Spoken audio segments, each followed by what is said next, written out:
Parlons à présent d'une API extrêmement importante du JDK qui s'appelle Java I/O.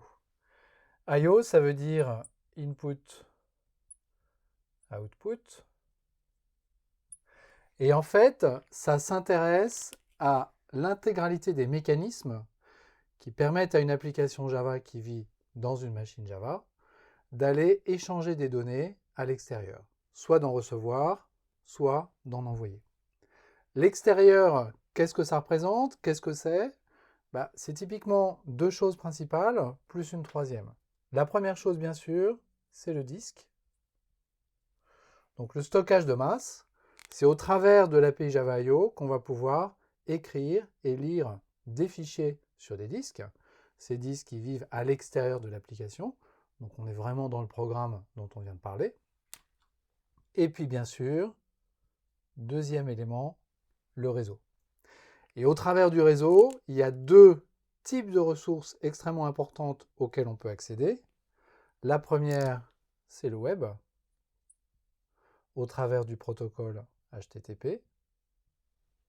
Et la deuxième, ce sont les bases de données.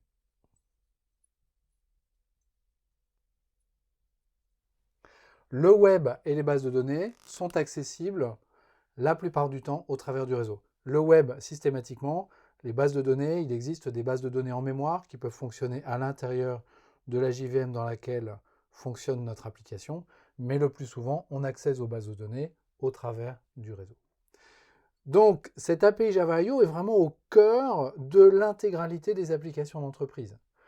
Web, c'est l'API Servlet définie dans Java EE qui va permettre d'y accéder. L'API Servlet elle-même utilise massivement Java I/O pour ses échanges. Au-dessus de l'API Servlet sont construites les API qui permettent de faire des services REST, de faire des services web et de faire le service de page web classique, qu'elle soit statique ou dynamique. Donc ça, c'est vraiment quelque chose qui est central. Les bases de données, systématiquement, quand on veut accéder à une base de données, on utilise Java I/O à très bas niveau, de façon à pouvoir écrire les échanges réseau qui doivent être faits pour pouvoir échanger des données avec ces bases. Et ce, indépendamment du fait que ces bases soient des bases SQL, donc relationnelles, ou NoSQL, type Mongo, Redis, etc. Et puis je vais rajouter un troisième point qu'on ne va pas voir mais qui existe et qui est important, c'est l'accès à la mémoire dite of heap. En fait, quand on crée des objets dans une JVM, ces objets sont créés dans une zone de mémoire qu'on appelle en anglais la heap, et qui est la mémoire, grosso modo, qui est gérée de façon directe par la JVM. Cette mémoire, elle est gérée au sens où je peux demander de la mémoire dedans, et quand cette mémoire n'est plus utilisée, elle va être libérée par le garbage collector. La mémoire qu'on appelle la heap est gérée par le garbage collector de la JVM. Il existe une autre zone de mémoire externe à la mémoire dite heap, qu'on appelle la mémoire of heap. Et c'est au travers, alors non pas directement de Java I/O, mais au travers d'extensions de Java I/O qu'on peut accéder à cette mémoire of heap. Cette mémoire of heap, elle est assez importante parce qu'elle permet vraiment d'étendre les capacités mémoire d'une application Java par plusieurs ordres de grandeur.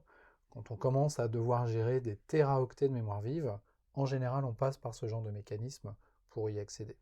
Alors, cette partie-là, on ne va pas du tout la voir. Je la cite juste parce que ça fait partie également des grands enjeux des applications d'entreprise à l'heure actuelle.